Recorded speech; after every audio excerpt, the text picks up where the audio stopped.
do this.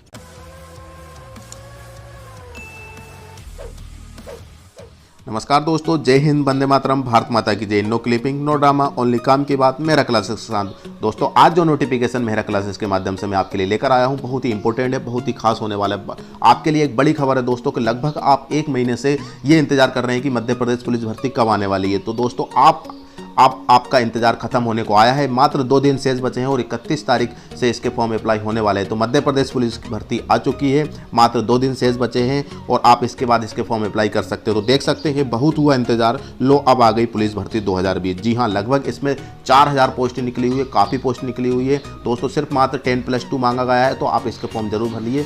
तो इसके माध्यम से, इस वीडियो के माध्यम से, मेरा क्लासेस के माध्यम से आपको पूरी गाइडलाइंस मिलने वाली है, पूरी जानकारी मिलने वाली है। क्या क्राइटेरिया है, क्या एजुकेशन मांगा है, एज कितनी होना चाहिए, जंपिंग, हाई, जो फिजिकल से लेके आपके रिटर्न एग्जाम तक आपको पूरी जानकारी इस वीडियो के माध्यम से मिलने वाली है। तो दोस्तों, यदि आपने अभी तक मेरे चैनल को सब्सक्राइब नहीं किया है तो प्लीज़ सब्सक्राइब कर देना और लाइक कर देना, और मेरी वीडियो आप तक सबसे पहले पहुंचे उसके लिए बेल आइकन पर भी क्लिक कर देना। तो दोस्तों, टाइम वेस्ट ना करते हुए हम वीडियो को स्टार्ट करते हैं। दोस्तों, हम आ चुके हैं प्रोफेशनल एग्जामिनेशन बोर्ड के ऑफिशियल नोटिफिकेशन पर, और आप देख सकते हैं कि पुलिस मुख्यालय गृह पुलिस विभाग मध्य प्रदेश शासन के आरक्षक संवर्ग की भर्ती हेतु चयन परीक्षा 2020, और इसमें देख सकते हैं कि ऑनलाइन आवेदन भरने की प्रारंभिक तिथि 31/12/2020, मतलब 31 दिसंबर 2020 से लेकर ऑनलाइन आवेदन भरने की अंतिम तिथि 14/1/2020, मतलब 14 जनवरी तक आप इसके फॉर्म डाल सकते हैं। 31 दिसंबर से लेकर आप 14 जनवरी 2021 तक इसके फॉर्म डाल सकते हैं। तो ये बिल्कुल ध्यान रखना दोस्तों, यदि इनके बीच में यदि आपने फॉर्म नहीं डाला और आप लेट हो चुके तो आप कुछ नहीं कर सकते। तो आपका डेट जरूर याद रखना है, 31 दिसंबर से लेके 14 जनवरी तक आप इसके फॉर्म डाल सकते हो। तो इसके बाद ऑनलाइन आवेदन पत्र में संशोधन करने की प्रारंभिक तिथि, संशोधन करने का मतलब ये होता है दोस्तों कि यदि हम कभी फॉर्म अप्लाई करते हैं तो कभी बाई चांस कुछ मिस्टेक हो जाती है तो आप इसका संशोधन कर सकते हैं। और संशोधन करने की प्रारंभिक तिथि भी बता दी है कि 31/12/2020 से लेकर वही 19/1/2021 तक इसके आप संशोधन कर सकते हैं, आपके फॉर्म में एडिट कर सकते हैं, लेकिन उसका कुछ चार्जेस देना पड़ेगा आपको दोस्तों। बस ये ध्यान रखना कि पहली ही बार में आपका, पहली अटेम्प्ट में आपकी जो जानकारी दे बिल्कुल सही होना चाहिए। आपको अच्छी तरीके से सबमिट करने से पहले फॉर्म को पूरी तरीके से रीड कर लीजिएगा, इसके बाद ही सबमिट कीजिएगा। तो इसके बाद हम आगे बढ़ते हैं। फीस की हम बात करते हैं तो PEB परीक्षा शुल्क, इसमें देख सकते हैं अनारक्षित अभ्यर्थी के लिए, मतलब दोस्तों जनरल कैटेगरी की हम बात करते हैं तो जनरल कैटेगरी में देख सकते हैं 2 प्रश्न के लिए, 2 प्रश्न पत्र के लिए, 2 प्रश्न पत्र का मतलब होते हैं दोस्तों, 2 प्रश्न पत्र का मतलब ये है कि आप इसमें 2 पोस्ट निकली हुई है, 2 पोस्ट निकली है तो 2 पोस्ट में आप 1 पोस्ट के लिए डालना चाह रहे हैं या फिर दूसरी पोस्ट के लिए भी डालना चाह रहे थे। यदि 1 प्रश्न पत्र के लिए हम बात करते हैं तो इसमें 700 रुपये, 700 रुपये, दोनों प्रश्न पत्र की हम बात करें 700 रुपये प्लस विभागीय शुल्क, मतलब प्रोसेसिंग शुल्क के लिए या पोर्टल फीस के लिए, तो आपको 700 प्लस 100 रुपये मतलब 800 रुपये दोनों प्रश्न पत्र के लिए लगेंगे। यदि 1 प्रश्न की हम बात करते हैं तो 1 प्रश्न पत्र के लिए आप देख सकते हैं कि 500 प्लस 100 रुपये मतलब 600 रुपये आपको यहाँ पे लगने वाले हैं। और अनुसूचित जाति, अनुसूचित जनजाति, अन्य पिछड़ा वर्ग, निःशक्त जन अभ्यर्थियों के लिए, केवल मध्य प्रदेश के मूल निवासियों के लिए, तो देख सकते हैं कि 2 प्रश्न पत्र के लिए यहाँ पे 350 प्लस 50 रुपये मतलब 400 रुपये लगने वाले हैं दोनों 2 प्रश्न पत्र के लिए। और यदि हम 1 प्रश्न पत्र के लिए हम बात कर रहे हैं SC ST के लिए तो 250 रुपये लगेंगे, और इसके बाद इसकी पोर्टल फीस लगने वाली है उनकी 300 रुपये, तो देख सकते हैं। और इसके बाद यहाँ पे आप नीचे बढ़ते हैं तो हम ऑनलाइन आवेदन की उसके माध्यम से ऑनलाइन भरने वाले अभ्यर्थी हेतु MP ऑनलाइन का पोर्टल शुल्क ₹60 दे होगा। इसके अतिरिक्त रजिस्टर्ड सिटीजन यूजर के माध्यम से लॉगिन कर फॉर्म भर पोर्टल शुल्क 20 रुपये लगेगा। दोस्तों, यदि आप सिटीजन से फॉर्म डालते हैं, यदि आप अपने से फॉर्म डालते हैं तो आपका 20 रुपये लगते हैं, और इसके बाद यदि कियोस्क के माध्यम से डालते हैं तो इसकी फ़ीस आपको लगने वाली है, पोर्टल फीस 60 रुपये लगने वाले। लेकिन मैं चाहता हूं कि दोस्तों आप MP ऑनलाइन के माध्यम से डालिए, ताकि जो भी इन्फॉर्मेशन लगती है बिल्कुल वो सही डालेंगे, उनको एक्सपीरियंस होता है। और आप इसका फॉर्म अप्लाई मत कीजिएगा, ठीक है ना, अपने अकॉर्डिंग मत कीजिएगा, आप MP ऑनलाइन के माध्यम से ही इसका फॉर्म अप्लाई कीजिएगा। इसके बाद हम आगे बढ़ते हैं तो देख सकते हैं कि ऑनलाइन परीक्षा पद्धति समय सारणी, अब समय सारणी का बता दिया है कि यहाँ पे देख सकते हैं कि परीक्षा दिनांक एवं दिन, परीक्षा की पाली 2 पाली में एग्जाम होने वाला है, मतलब प्रथम और द्वितीय 2 शिफ्ट में होने वाला है। इसके बाद देख सकते हैं कि 6 मार्च 2021 से आपके इसके एग्ज़ाम स्टार्ट होने वाले 6 मार्च 2021 से प्रारंभ होने मार्च में। इसके बाद हम अभ्यर्थियों के लिए रिपोर्टिंग समय, यदि प्रथम पाली मतलब पहली शिफ्ट की हम बात करते हैं तो 7 बजे से लेकर 8 बजे तक आपको यहाँ पे एंट्री देना है, और एंट्री के बाद आपको 8:50 से लेकर 9 बजे तक आपका जो इंस्ट्रक्शन होता है उसको पढ़ने का टाइम दिया जाएगा 10 मिनट के लिए। और आपका जो एग्ज़ाम स्टार्ट होने वाला है मेन, वो 9 बजे से लेकर 11 बजे तक, मतलब 2 घंटे का आपका एग्ज़ाम होने वाला है। लेकिन 7 बजे से लेकर 8 बजे के बीच में आपकी एंट्री होना कंपलसरी है। यदि 8 बजे से आप लेट हो जाते हो तो दोस्तों आपको एंट्री नहीं मिलेगी, तो इसका विशेष तौर से ध्यान रखने का। इसके बाद हम शिफ्ट दूसरी की बात करते हैं तो देख सकते हैं कि यहाँ पे 1 बजे से 2 बजे के बीच में आपकी एंट्री होना है, और इसके बाद 2:50 से लेके 3 बजे तक आपको इंस्ट्रक्शन मिलेंगे 10 मिनट का पढ़ने के लिए। और इसके बाद इसका जो एग्ज़ाम है 3 बजे से लेके 5 बजे तक इसका एग्ज़ाम होने वाला है। 2 घंटे का आपके एग्ज़ाम होने वाला है। अब टिप्पणी देख लीजिए। और इसके बाद अभ्यर्थी का आधार पंजीयन अनिवार्य है। यदि आपका आधार पंजीयन नहीं है तो दोस्तों प्लीज़ आधार पंजीयन कर लीजिए, क्योंकि इसके बिना आप इसका फॉर्म अप्लाई नहीं कर सकते। इसके बाद बोर्ड द्वारा आयोजित परीक्षा में मूल फोटोयुक्त पहचान पत्र लाना अनिवार्य होगा। मूल फोटोयुक्त पहचान पत्र के रूप में अभ्यर्थी मतदाता पहचान पत्र, पैन कार्ड, आधार कार्ड, ड्राइविंग लाइसेंस तथा पासपोर्ट में से कोई भी एक चयन कर सकता है। दोस्तों आप देख सकते हैं कि बोर्ड द्वारा आयोजित परीक्षा में आपको क्या करना है कि जब आप एग्ज़ाम देने जाएंगे तो आपको आपका फ़ोटो युक्त एक गवर्नमेंट्स वोटर आईडी लेके जाना पड़ेगा, जैसे कि आधार कार्ड हो गया, वोटर आईडी हो गया,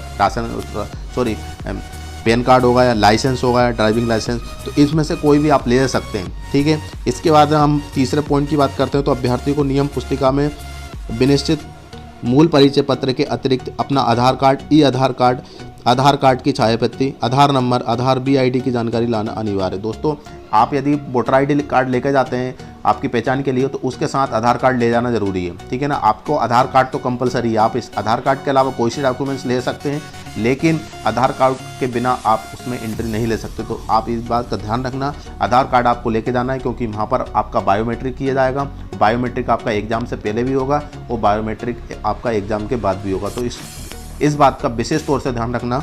इसके बाद हम आगे बढ़ते हैं, जहाँ पे ऐसा कुछ नहीं है जो कि आपको बताने वाले हैं, आपको मैं बता चुका हूँ। इसके बाद हम आगे बढ़ते हैं तो देख सकते हैं कि यहाँ पे आपका पूरा विवरण दे दिया है कि इस पूरे नोटिफिकेशन में कौन से पेज पर क्या दिया है। तो देख सकते हैं कि पुलिस मुख्यालय गृह पुलिस विभाग मध्य प्रदेश शासन आरक्षक संवर्ग के भर्ती हेतु चयन परीक्षा 2020 प्रश्न क्रमांक 4 से 20 के बीच में मिलने वाला है। परीक्षा का पाठ्यक्रम 36 में मिलने वाला है। 36 पेज नंबर पर ऑनलाइन आवेदन पत्र के अभ्यर्थी का फोटो हस्ताक्षर स्वयं की हस्तलिपि पत्र यह 37 पर मिलने वाला है, और इस पर 38-42 पर मिलने वाला है अन्य प्रारूप। ठीक है। तो ये तो आपका एक कंटेंट दे रखा है। इसके बाद हम आगे बढ़ते हैं तो देख सकते हैं अध्याय 1 में पुलिस मुख्यालय गृह पुलिस विभाग मध्य प्रदेश शासन के अंतर आरक्षक GD एवं आरक्षक रेडियो की भर्ती। दोस्तों इसमें किस की निकली है, एक तो GD की निकली है और रेडियो की निकली, आरक्षक रेडियो की निकली हुई है। इस बात का विशेष तौर से ध्यान रखना। इसके बाद पुलिस मुख्यालय मध्य प्रदेश भोपाल के पत्र दिनांक 25/11/2020 मध्य प्रदेश पुलिस विभाग में आरक्षक GD एवं आरक्षक रेडियो के पदों पर नियुक्त के लिए इच्छुक पुरुष महिला उम्मीदवार से आवेदन का आमंत्रित किए जाते हैं। तो आपका यहाँ तो सिर्फ बता दिए कि GD और इसके लिए फॉर्म करने वाले हैं। और इसके बाद हम आगे बढ़ते हैं तो यहाँ पे देख सकते हैं आरक्षण तालिका। तो यहाँ पे देख सकते हैं कांस्टेबल रेडियो में general category, OBC category, SC ST EWS और टोटल यहाँ पे 56 वैकेंसी ओपन के लिए, और एक सर्विसमैन के 10% और फीमेल के लिए आप इतना देख सकते हैं। और रेडियो की हम बात करते तो रेडियो में आपको टोटल यहाँ पे देख सकते हैं कि 138 वैकेंसी निकली हुई है।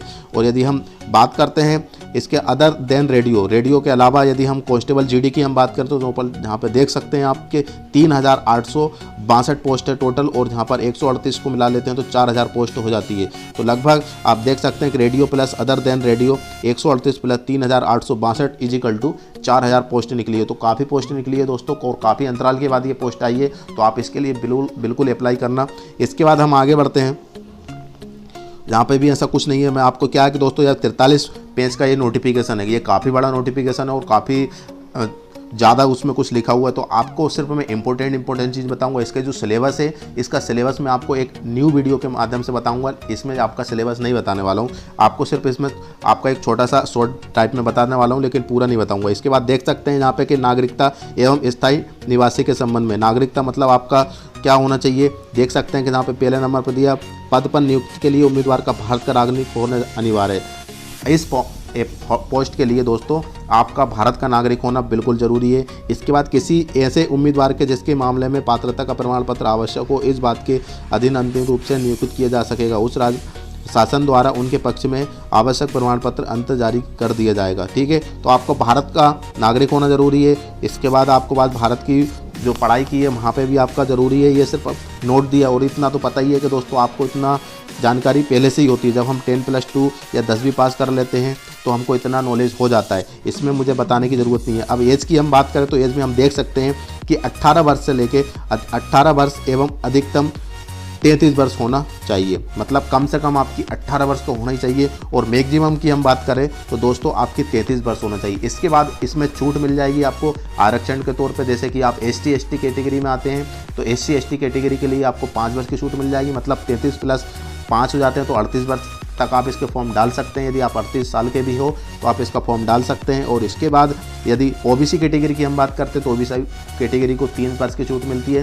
33 + 3 को प्लस करते हैं तो 36 साल का हो जाते हैं। 36 साल के यदि OBC कैटेगरी के कैंडिडेट है तो अब वो भी आप इसका फॉर्म डाल सकते हैं। इसके बाद हम आगे बढ़ते हैं, पद का वेतनमान। अब पद कितने मिलना, पद का वेतनमान मतलब आपको सैलरी कितने मिलने वाली है। तो सैलरी हम देख सकते हैं कि आरक्षक GD की बात करें तो 19,500 से लेकर 62,000 रुपये आपको सैलरी मिलने वाली है। और इसके बाद आरक्षक रेडियो की हम बात करें तो 19,500 से लेकर 62,000 आपको सैलरी मिलने वाली है। इनके बीच में स्टार्ट हो, मतलब 19,500 से स्टार्ट है और सबसे ज़्यादा 62,000, इनके बीच में आपकी सैलरी स्टार्ट हो जाएगी। दोस्तों जब आप स्टार्ट हो जाएंगे, ज्वाइनिंग हो जाएगी तो आप ईयर वाइज आपकी प्रमोशन होता रहेगा और इसके बाद आपकी सैलरी भी बढ़ती रहेगी। इसके बाद हम देख सकते हैं कि मध्य प्रदेश प्रशासन विभाग के परिपत्र सी दिस यहाँ पे भी कुछ ऐसा नहीं है। इसके बाद हम आगे बढ़ते हैं, परीक्षा केंद्र का विवरण अध्याय 2 में देखें। निर्धारित आयु सीमा, और निर्धारित आयु सीमा बता चुका हूँ कि मिनिमम आप अभ्यर्थी की आयु दिनांक 1 अगस्त 2020 के 18 वर्ष से कम एवं 33 वर्ष से अधिक नहीं होना चाहिए। आपकी जो एज है दोस्तों वो आप कब से काउंट की होने वाली है, 1 अगस्त 2020 से। 1 अगस्त 2020 तक आपको 18 साल कंप्लीट हो जाना चाहिए, इससे नहीं होना चाहिए। और इसके बाद 33 वर्ष तक ही आपकी, इससे ज़्यादा नहीं होना चाहिए। कब तक, 1 अगस्त 2020 तक। तो दोस्तों आपकी जो एज काउंट होने वाली है कुल मिलाकर वो 1 अगस्त 2020 तक काउंट होना चाहिए। इसके बाद होगी। इसके बाद यहाँ पे देख सकते हैं कि आपको इसका जो भी आरक्षण मिलने वाला है वो बता चुका हूँ। और अब देख सकते हैं भर्ती का तरीका। अब भर्ती का तरीका किस टाइप से होने वाला है, मध्य प्रदेश लोक सेवा आयोग से भरे जाने वाले पदों राजपत्रित कार्यालय के लिए न्यूनतम वर्ष में 21, अधिकतम वर्ष में, यहाँ पे भी ऐसा कुछ नहीं है बताने लायक। और हम आगे बढ़ते हैं दोस्तों, तो उच्चतर आयु सीमा में सामान्य छूट। यहाँ पे देख सकते हैं कि अनुसूचित जाति, अनुसूचित जनजाति, अन्य पिछड़ा वर्ग के अभ्यर्थियों को अधिकतम आयु सीमा में 5 वर्ष तक की छूट प्राप्त होगी। अर्थात इस जाति वर्ग के अभ्यर्थियों की आयु दिनांक 1 अगस्त 2020 को 18 वर्ष से कम और 38 वर्ष से अधिक नहीं होना चाहिए। देख लीजिए, आपका बता चुका हूँ पहले भी ये कि 1 अगस्त 2020 से 18 वर्ष आपकी कंप्लीट हो जाना चाहिए और इसी में 38 वर्ष से ज़्यादा भी नहीं होना चाहिए। इसके बाद मध्य प्रदेश द्वारा राजन मंडल के कर्मचारी की आयु सीमा छूट के प्रयोजन के शासकीय सेवक माना गया है। यह छूट आकस्मिक निधि के सेवन वेतन वाले कर्मचारी के लिए रहेगा। तो दोस्तों यहाँ पे देख सकते हैं, यहाँ पे भी ऐसा कुछ नहीं है बताने लायक। मैं बता चुका हूँ कि 43 पेज है दोस्तों, तो इसमें पूरा नहीं बताने वाला हूँ मैं आपको। मध्य प्रदेश के स्थायी निवासी विधवा, परिवक्ता, तलाकशुदा, सामान्य वर्ग की महिला अभ्यर्थियों के लिए अधिकतम आयु सीमा 38 वर्ष एवं अनुसूचित जाति, अनुसूचित जनजाति और पिछड़ा वर्ग के लिए महिला हेतु अधिकतम आयु 38 वर्ष रहेगी। मतलब कोई तलाकशुदा है और इसके बाद कोई महिला तलाकशुदा है तो उसकी भी, और उनके पास डिवोर्स सर्टिफिकेट है तो वो बिल्कुल आप, और इसके बाद महिला विधवा है तो भी वह 38 साल तक इसका फॉर्म डाल सकती है, उसके पास ये सर्टिफिकेट होना होगा। इसके बाद हम 1.9 मध्य प्रदेश के स्थायी निवासियों के प्रोत्साहन स्वरूप आयु सीमा में पिछले मिलने वाली छूट, अनुसूचित जाति, अनुसूचित जनजाति एवं पिछड़ा वर्ग अन्य का अंतरजातीय विवाह। इसके बाद दोस्तों यहाँ पे भी बता दिया है कि अंतरजातीय विवाह, यदि कोई भी लड़का पुरुष यदि कोई दूसरी अन्य समाज में शादी करता है और उसके पास ये सर्टिफिकेट है तो भी उनको छूट मिलने वाली है। 5 साल की छूट मिल जाएगी अंतरजातीय विवाह में, ठीक है ना। एक समाज का व्यक्ति यदि दूसरे समाज की व्यक्ति से शादी करता है तो बिल्कुल उनको छूट मिल जाएगी। इसके बाद हम बात करते हैं आगे, तो न्यूनतम शारीरिक अर्हता है, मतलब आपका फिजिकल क्या होना चाहिए, आपकी फिजिकल बॉडी क्या होना चाहिए। इसके बाद देख सकते हैं कि आरक्षक GD, आरक्षक अनुसूचित जाति एवं अन्य पिछड़ा वर्ग के लिए देख सकते हैं कि वर्ग पुरुष आपकी जो ऊंचाई होना चाहिए 168 सेंटीमीटर होना चाहिए। 168 सेंटीमीटर आपकी कितनी होना चाहिए, 168 सेंटीमीटर आपकी हाइट होना चाहिए। इसके बाद आपका जो सीना की हम बात करें, आपका चेस्ट वो 81 सेंटीमीटर होना चाहिए। 81 सेंटीमीटर आपका नॉर्मल में आना चाहिए। और इसके बाद फुलाने के बाद आपका 86 सेंटीमीटर, मतलब लगभग 5 सेंटीमीटर का डिफरेंस होना चाहिए। मतलब आपका 81 है तो इसके बाद फुलाने के बाद 86 बढ़ जाना चाहिए आपका चेस्ट फुलाने के बाद। यदि हम महिला की बात करें तो उनकी महिला की ऊंचाई 155 सेंटीमीटर और इसके बाद उनका चेस्ट मेजरमेंट नहीं किया जाएगा। इसके बाद आरक्षक जीडी अनुसूचित जाति पुरुष, और यहाँ पे देख सकते हैं कि जीडी के लिए हम बात करें तो 160 सेंटीमीटर है। इसके बाद इसके सीना की हम बात करें तो सीना 76 सेंटीमीटर से लेकर 81 सेंटीमीटर फुलाने तक होना चाहिए। इसके बाद महिला का 155 सेंटीमीटर हाइट होना चाहिए। इसके बाद उनका चेस्ट मेजरमेंट नहीं किया जाएगा। इसके बाद यहाँ पे देख सकते हैं अभ्यर्थियों का सीना फुलाने एवं बिना फुलाने में कम से कम 5 सेंटीमीटर का अंतर होना आवश्यक है, जो कि मैं आपको पहले बता चुका हूँ। इसके बाद हम आगे बढ़ते हैं तो सामान्य जाति के लिए यहाँ पे भी ऐसा कुछ नहीं है बताने लायक। इसके बाद हम आगे बात करते हैं कि आपकी जो एजुकेशन होना चाहिए वो क्या होना चाहिए। जहाँ पे देख सकते हैं कि न्यूनतम शैक्षणिक अर्हता है, पदनाम अनारक्षित अनुसूचित जाति तथा अन्य पिछड़ा वर्ग हेतु शैक्षणिक अर्हता है। अनुसूचित जाति एवं हेतु शैक्षणिक अर्हता है तो देख सकते हैं कि आरक्षक जीडी की हम बात करते हैं तो 10+2 प्रणाली के अंतर्गत 10वीं कक्षा भी परीक्षा अथवा हायर सेकेंडरी अथवा समकक्ष परीक्षा उत्तीर्ण होना चाहिए। मतलब आपका क्या होना चाहिए दोस्तों, इसमें जीडी की हम बात करते हैं तो इसमें आप देख सकते हैं कि 10+2 या उसके बराबर कोई भी परीक्षा पास कर ली होना चाहिए। और आरक्षक रेडियो की हम बात करते हैं तो आरक्षक रेडियो में देख सकते हैं कि 10+2 प्रणाली के अंतर्गत 12वीं कक्षा पास होना चाहिए। और इसके बाद आपका एनसीवीटी सर्टिफिकेट जो कि आपको डिप्लोमा मिलता है। ठीक है, अब बात आती है दोस्तों को 2 प्रश्न पत्र की। 2 प्रश्न पत्र में देख सकते हैं कि जैसे कि कोई ने 12वीं पास कर ली है दोस्तों, वो 12वीं पास कर ली है और उसके पास एनसीवीटी सर्टिफिकेट नहीं है तो वो सिर्फ वो 12वीं का फॉर्म डाल सकता है, आरक्षक जीडी की फॉर्म डाल सकता है। और यदि वो आरक्षक जीडी के साथ साथ उसने एनसीवीटी भी किया है तो वो आरक्षक रेडियो का फॉर्म भी अप्लाई कर सकता है, 2 प्रश्न पत्र दे सकता है। तो यहाँ पे आप बिल्कुल ध्यान रखना कि आरक्षक जीडी यदि आपने 12वीं पास की है और 12वीं के साथ आपने एनसीवीटी किया है तो आप इसके फॉर्म दोनों प्रश्न पत्र में डाल सकते हैं। और नहीं किया है तो आप बिल्कुल पैसे मत लगाइए दोस्तों, क्योंकि आपका यदि सिलेक्शन भी हो जाएगा तो आपको एनसीवीटी सर्टिफिकेट देना होगा और वहाँ पे यदि आपके पास एनसीवीटी सर्टिफिकेट नहीं होगा तो आप डिस्क्वालीफाई हो जाएंगे। तो हम आगे बढ़ते हैं। इसके बाद यहाँ भी ऐसा कुछ नहीं है। इसके बाद देख सकते हैं कि आरक्षक जीडी जिला पुलिस बल, आरक्षक जीडी विशेष सशस्त्र बल, आरक्षक रेडियो, यहाँ पे भी कुछ नहीं है। अब इसके बाद यहाँ पे देख सकते हैं कि आपका जो ज्वाइनिंग होने वाली है कहाँ होने वाली दोस्तों। मध्य प्रदेश में की बात करते तो मध्य प्रदेश में लगभग 51 जिले हैं। टोटल कितने जिले हैं? 51 जिले हैं।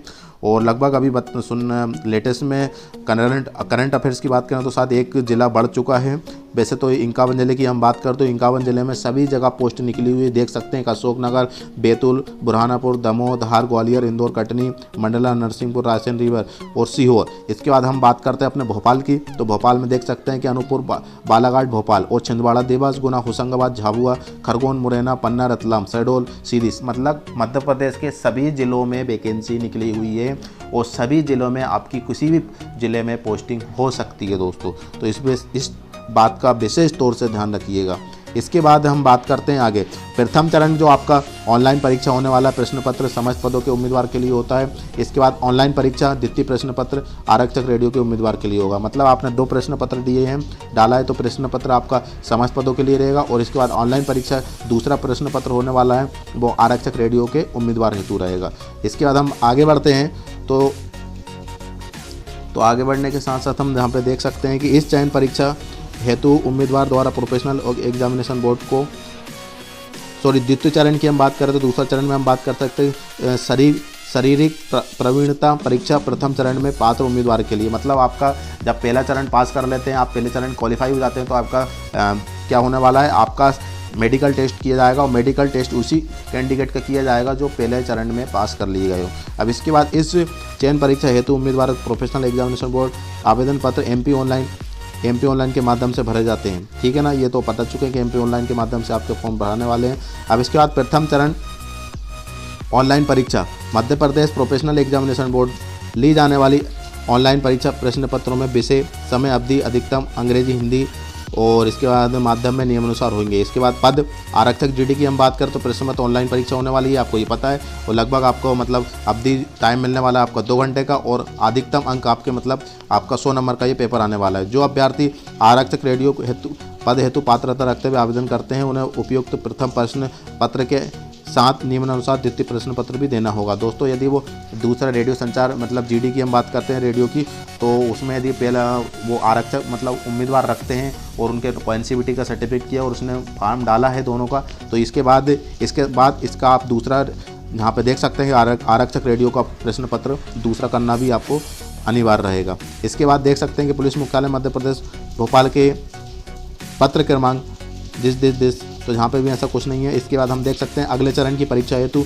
ऑनलाइन परीक्षा में मेरिट सूची, एक उम्मीदवार को एक आवेदन करने की पात्रता होगी। द्वितीय चरण हेतु ऑनलाइन परीक्षा में प्राप्त अंकों के आधार पर उम्मीदवारों को प्रत्येक समूह के लिए जाति वर्ग के अनुसार रिक्तियों के 5 गुनी संख्या में बुलाया जाएगा। दोस्तों जैसे कि हम एससी कैटेगरी की हम बात करते हैं, एससी कैटेगरी में सपोज डेट करो कि 20 वैकेंसी है और 20 वैकेंसी में है मात्र 20 वैकेंसी है और इसके बाद यदि आप उसमें से कितने गुना को बुलाया जाएगा, 5 गुना को बुलाएंगे, मतलब 20-500 लोगों को बुलाया जाएगा और 100 लोगों में से आपको छट्टी की जाएगी और छट्टी में से सिर्फ 20 लोग सिलेक्ट किए जाएंगे। लेकिन वो सिलेक्ट किस किए जाएंगे, जो पहले चरण को पार कर लिया है। पहले चरण मतलब आपने पहली ऑनलाइन का परीक्षा पास कर ली है, तो पहली में से 100 लोगों को बुलाएंगे और 100 लोगों में से 20 लोगों को छट्टी की जाएगी।